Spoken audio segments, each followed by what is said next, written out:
Now, more of our exclusive conversation with Charlie Sheen. In our last half hour, he shared a very personal announcement that he is HIV positive.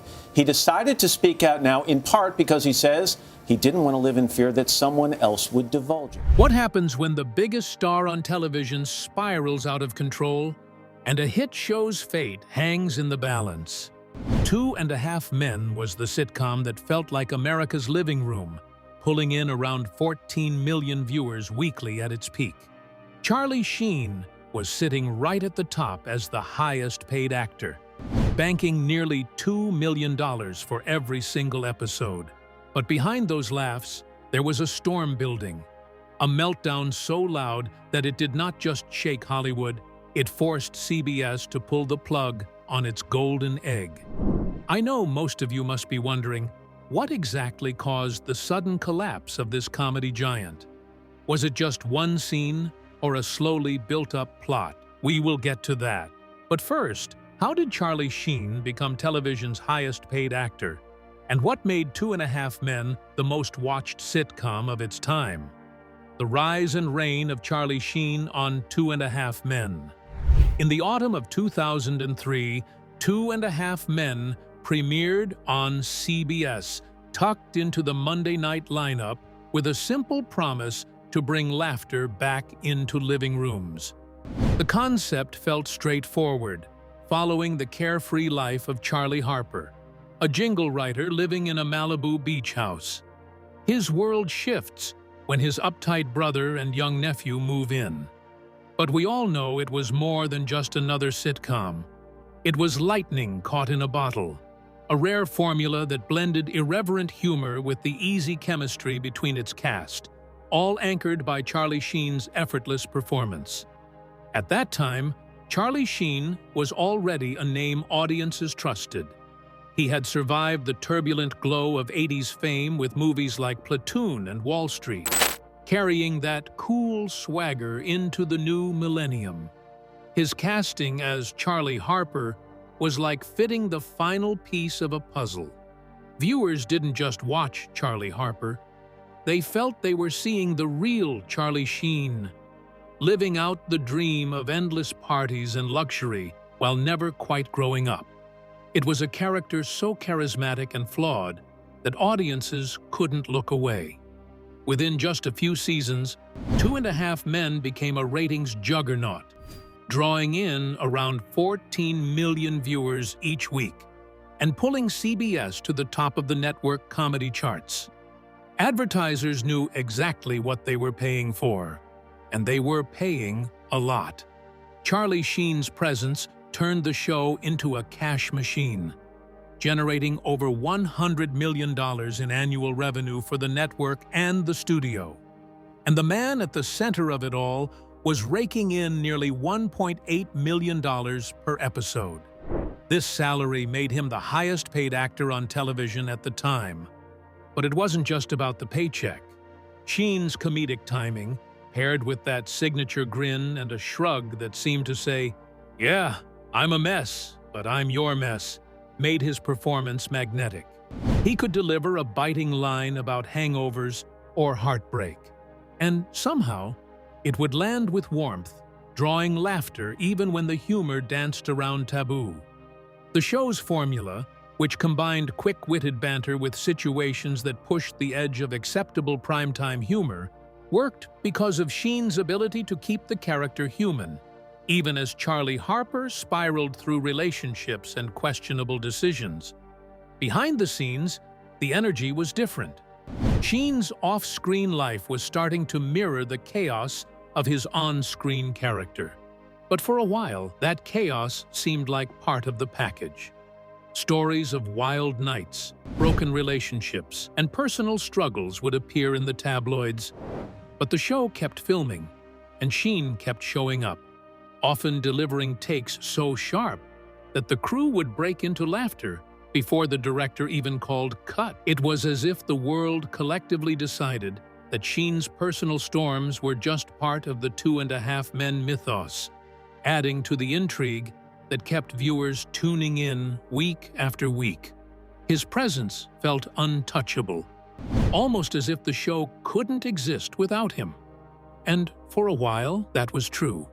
2.5 Men was built around Sheen's persona, with writers crafting scenes that allowed him to lean into his charm and volatility, turning every scene into a small stage for the actor's charisma to shine.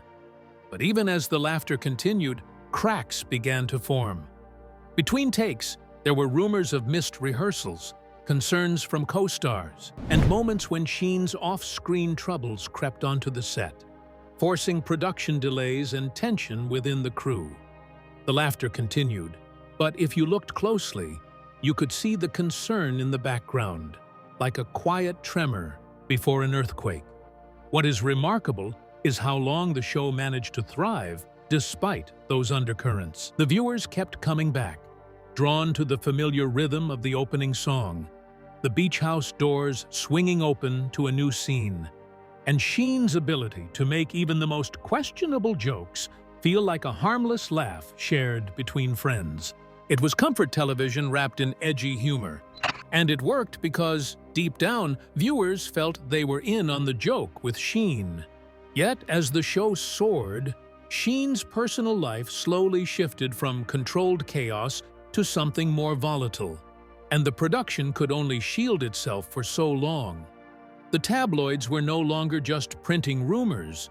The stories became front-page news, the headlines louder, the details messier. There was a moment when it became clear that the storm was no longer outside the show, but was crashing through its front door, threatening everything that had been built over those years of success. 2.5 Men had started as a promise of laughter, built on the steady, often hilarious and sometimes unhinged performance of Charlie Sheen. The character of Charlie Harper felt inseparable from the actor playing him, and for the viewers, the lines between reality and fiction blurred more with every season. It was that rare moment in television when an actor and a character merged into a cultural phenomenon, making Sheen not just the highest-paid actor, but the face of a sitcom that defined an entire era of primetime comedy. But beneath the surface, Sheen's life was unraveling, and it was about to explode in a way no one saw coming. What was the controversial scene that didn't just shock viewers, but triggered a chain reaction ending the show as we knew it? The controversial scene and the breaking point. In December of 2009, Charlie Sheen's life shifted from a high-speed balancing act to a slow-motion wreck, one that everyone could watch, headline by headline. That winter, in Aspen, police arrested Sheen after a domestic incident, and even as the snow fell outside, the heat around his personal life was rising. He faced charges, entered rehab, and for a while, it seemed like the chaos might be contained. The show continued to film, the cameras kept rolling, and audiences kept tuning in, their laughter covering the rumble beneath the surface. But that was just the start of a long unraveling. It is important to clarify what we mean when we say the controversial scene that ended 2.5 Men. There was no single episode with an explosive finale that forced CBS to shut it down overnight. The scene was Sheen's public meltdown, a slow, undeniable spectacle playing out in real time, one headline at a time, one clip at a time, building pressure until there was nowhere for the show to go, except into the pages of legal documents and Hollywood cautionary tales. By early 2011, Sheen's behavior became impossible to ignore. Reports surfaced that he struggled to remember lines on set, sometimes needing cue cards for simple dialogue. The comedic timing that once felt effortless now weighed down by exhaustion and addiction. Crew members described the tension as heavy, like waiting for a glass to drop and shatter. At the same time, producers tried to keep the machine running, episode by episode, scene by scene, hoping Sheen would stabilize. Then came the moment that would become the centerpiece of his public spiral. The infamous interview with TMZ, where Sheen launched a direct attack on Chuck Lorre, the creator of 2.5 Men. Sheen called Lorre a clown and a charlatan, questioning his talent, mocking him openly. It was not a quiet disagreement behind studio doors. It was a public broadcast, raw and unfiltered, where Sheen's words felt like a spark landing on dry brush. Sheen's words did not just sting. They carried legal weight, because behind every television contract sits a moral turpitude clause, rarely invoked in Hollywood, but powerful when it is. The clause essentially allows a studio to terminate a contract if an actor's behavior becomes damaging to the brand or the production's integrity. It is a clause that stays dormant while stars navigate minor scandals, but Sheen's behavior went far beyond the typical celebrity gossip cycle. Warner Brothers and CBS, who had once celebrated Sheen as the king of primetime, now faced a choice: continue filming with a star who was attacking the show's creator while visibly declining, or pull the plug on a cash machine in the interest of the show's future and their own reputation. In February of 2011, CBS announced a production hiatus for the rest of the season, citing Sheen's personal struggles and the need for him to seek help before continuing. But help did not arrive in the form they hoped for. Instead, Sheen escalated his public statements, giving interviews where he boasted about his lifestyle, coined catchphrases like "tiger blood" and "winning," and presented himself as untouchable, even as the walls closed in around him. He sued Warner Brothers for $100 million, filing a breach of contract lawsuit that made headlines across the country, arguing that his firing was unjust, that he was being punished for living a lifestyle he claimed he had under control. For Warner Brothers, the decision to terminate Sheen's contract was not taken lightly. The studio referenced the moral turpitude clause, arguing that Sheen's behavior was unprofessional and posed a risk to the cast and crew, damaging the show's reputation with every outburst. Legal documents would later detail concerns about Sheen's behavior on set, including instances of paranoia, refusal to adhere to production schedules, and alleged threats toward colleagues. Through it all, the audience watched in disbelief, seeing a man who once delivered lines with a smirk that made people laugh now delivering rants that left people stunned.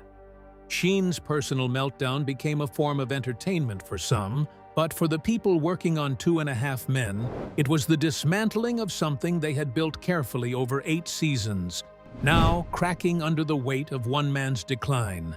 It is easy to forget that 2.5 Men was not just a television show, but a business employing writers, camera operators, editors, and countless behind-the-scenes workers whose livelihoods depended on its stability. When Sheen's behavior crossed into open warfare with the show's leadership, it was not just a scandal for the tabloids, but a real threat to the production's future. In March of 2011, Warner Brothers officially terminated Sheen's contract, ending his time on the show that had made him the highest-paid actor on television. The studio cited his erratic behavior, substance abuse, and the breach of the moral turpitude clause, a rare move in Hollywood history that set a precedent for how studios might handle stars who become liabilities. The ripple effects were immediate. The lawsuit Sheen filed would drag on, dissecting his behavior, his contract, and the definition of acceptable conduct for high-profile actors. The headlines continued, but now they were courtroom updates, not comedic scripts. Sheen's departure forced the show to pivot, rewriting its future without the character of Charlie Harper, a move that left fans wondering whether the magic could continue. And as the legal and personal chaos unfolded, the viewers who had laughed along for years now saw the price of the laughter they had enjoyed. Behind every joke, there had been a tension building, a storm gathering, and when it finally broke, it was as messy and public as it could get. What was the controversial scene that ended 2.5 Men? It was not a single punchline on a Tuesday night episode, but the rolling spectacle of Charlie Sheen's meltdown, broadcast through interviews, arrests, lawsuits, and that moment when the laughter stopped being funny and became the sound of something breaking. But was this the end of 2.5 Men? How did 2.5 Men survive without its star in the show's final years? Aftermath. The show without Charlie and the moral divide. In September of 2011, a new chapter unfolded on the Warner Brothers lot in Burbank. The crew returned to stage 26, but something was different. The dressing room that once held the biggest star on television now carried an echo, as if it still remembered the laughter and chaos that came with Charlie Sheen's presence. Outside, fans wondered whether a show that once felt unstoppable could continue without the man who had defined it. Stepping into that empty space was Ashton Kutcher, a man known for his easygoing charm and a different brand of celebrity energy.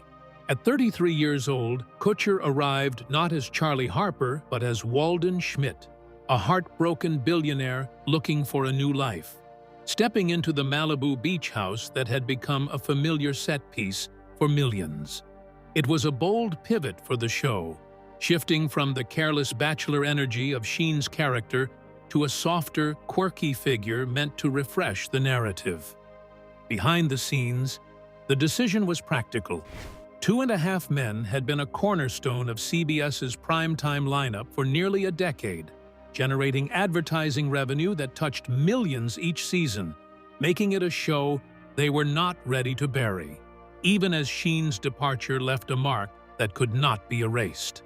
Ratings during the season premiere with Kutcher were strong, with around 28 million viewers tuning in, curious to see how the show would handle the absence of Sheen. For a moment, it felt like the gamble had paid off. Kutcher brought his own style of humor, and the scripts adjusted, weaving his character into the established rhythm while gently shifting the tone towards something less chaotic. But while Kutcher stepped forward, another key member of the cast was moving in a different direction, one that would test the show's future in a way no one expected. Angus T. Jones, who had grown up on set playing Jake Harper, was no longer the child audiences first met in 2003. By the time he turned 19, Jones had begun to see the show through a different lens, one shaped by a newfound faith and a perspective that clashed with the content he was helping to produce. In a video posted in 2012, Jones described the show as filth, urging viewers not to watch it, saying it conflicted with his religious beliefs. His words were quiet but clear, a stark contrast to the loud headlines that had surrounded Sheen's exit. Here was a young man, raised in Hollywood's glow, now questioning the very system that had made him one of the highest-paid teenage actors on television, earning around $300,000 per episode. The industry felt the shock, but the tone was different. Sheen's departure was loud and filled with conflict. Jones's exit felt like a quiet moral stand, highlighting a generational divide. Sheen embodied the reckless, indulgent spirit that often underpins Hollywood's myths of fame and excess. Jones, in contrast, represented a new awareness, questioning the values that made the industry profitable, challenging the idea that financial success justified every storyline or joke written into a script. For viewers, it was a moment of reflection. 2.5 Men had always leaned on its irreverent humor, using adult jokes and a bachelor lifestyle as the backbone of its comedy. But when a central cast member publicly questioned the content, it forced audiences to consider what they were laughing at and why. The show continued, but the energy had shifted. Kutcher's presence kept the narrative alive, and episodes rolled out, maintaining a dedicated audience. Yet ratings began to slip, dropping from the 28 million peak during Kutcher's debut to an average of about 11 million by the end of the 10th season.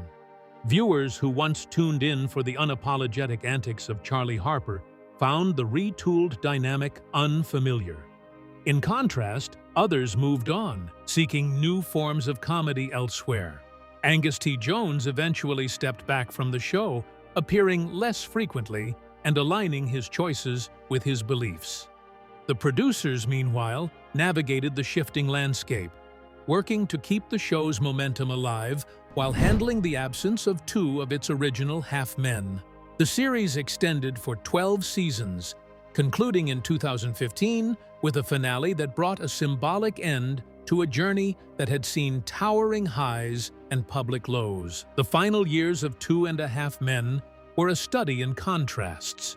On one hand, the show demonstrated the resilience of a production determined to continue despite the loss of its star, leveraging the appeal of a new lead and the familiarity of its formula to keep the machine running.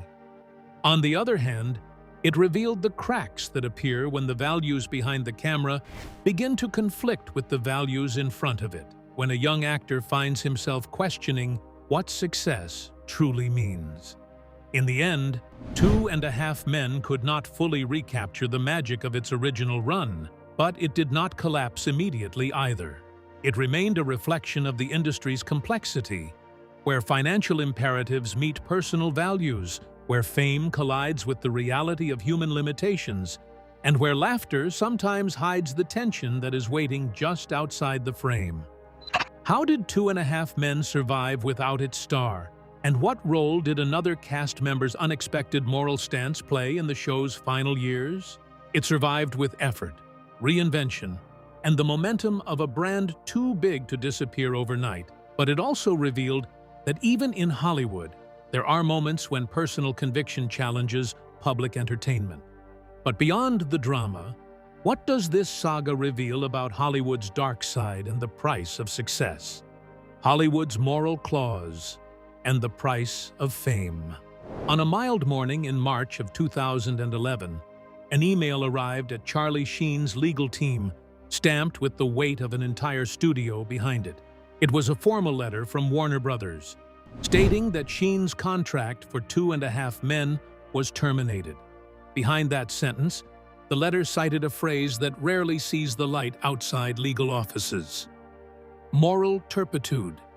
It is a phrase that sounds old, like it belongs in black and white newsreels, but in that moment, it became the sharp blade studios sometimes keep sheathed, ready to use when a star's personal collapse threatens the empire they built around them. In practical terms, the moral turpitude clause is a protective measure. It allows a studio to end contracts if an actor engages in conduct that could damage the show's reputation or make continued employment unreasonable. Most of the time, it is a clause that stays buried in paperwork, a quiet reminder that fame, despite its bright lights, is never fully secure. However, in the case of Charlie Sheen, it was the lever that allowed Warner Brothers to stop a situation that had grown too big to control. Sheen had been making nearly $2 million for every episode, sitting at the top of the television world, while Two and a Half Men pulled in advertising revenue that climbed into the millions each night it aired. But as Sheen's personal behavior spilled into public view, from the December 2009 arrest in Aspen to his refusal to attend rehab, the lines between the character audiences loved and the man himself began to blur. And it was the studio that carried the risk. The breaking point was when Sheen spoke to media outlets, calling creator Chuck Lorre offensive names, mocking his real name, and questioning his decisions. Those words, spoken during a chaotic period filled with Sheen's own declarations of winning and tiger blood, became the final confirmation that the situation had moved past negotiation. For Warner Brothers, the damage was no longer hypothetical. The star was attacking the very leadership responsible for the show's survival.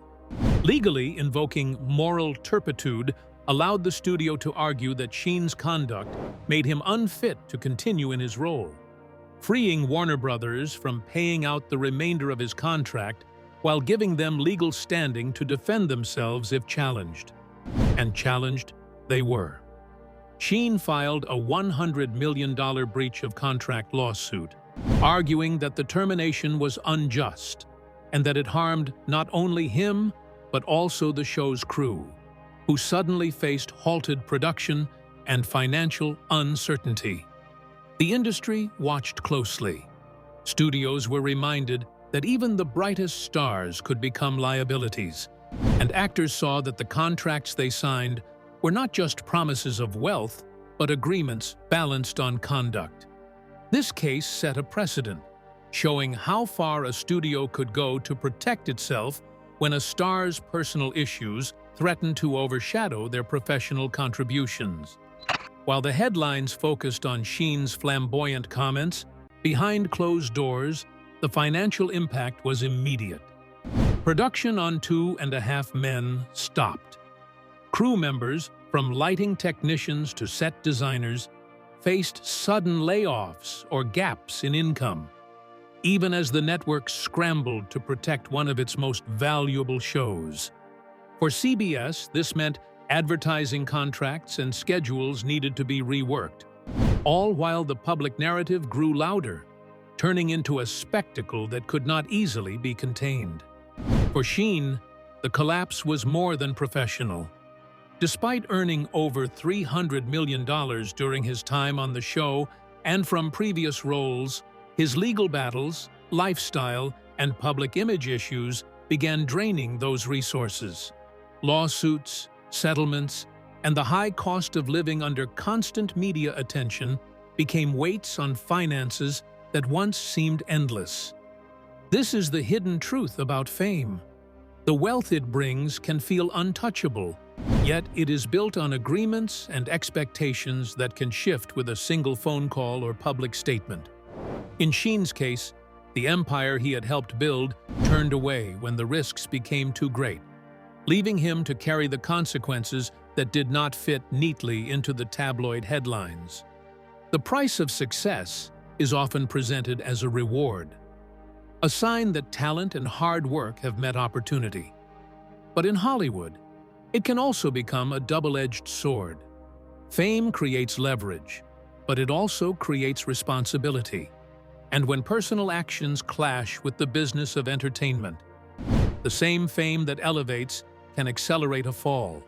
Sheen's situation revealed how quickly fortunes could change, and how even in an industry built on image and storytelling, contracts and legal frameworks ultimately decide what happens when things go wrong. And yet, even as Sheen's story became a cautionary tale, it highlighted something deeper about Hollywood's machinery.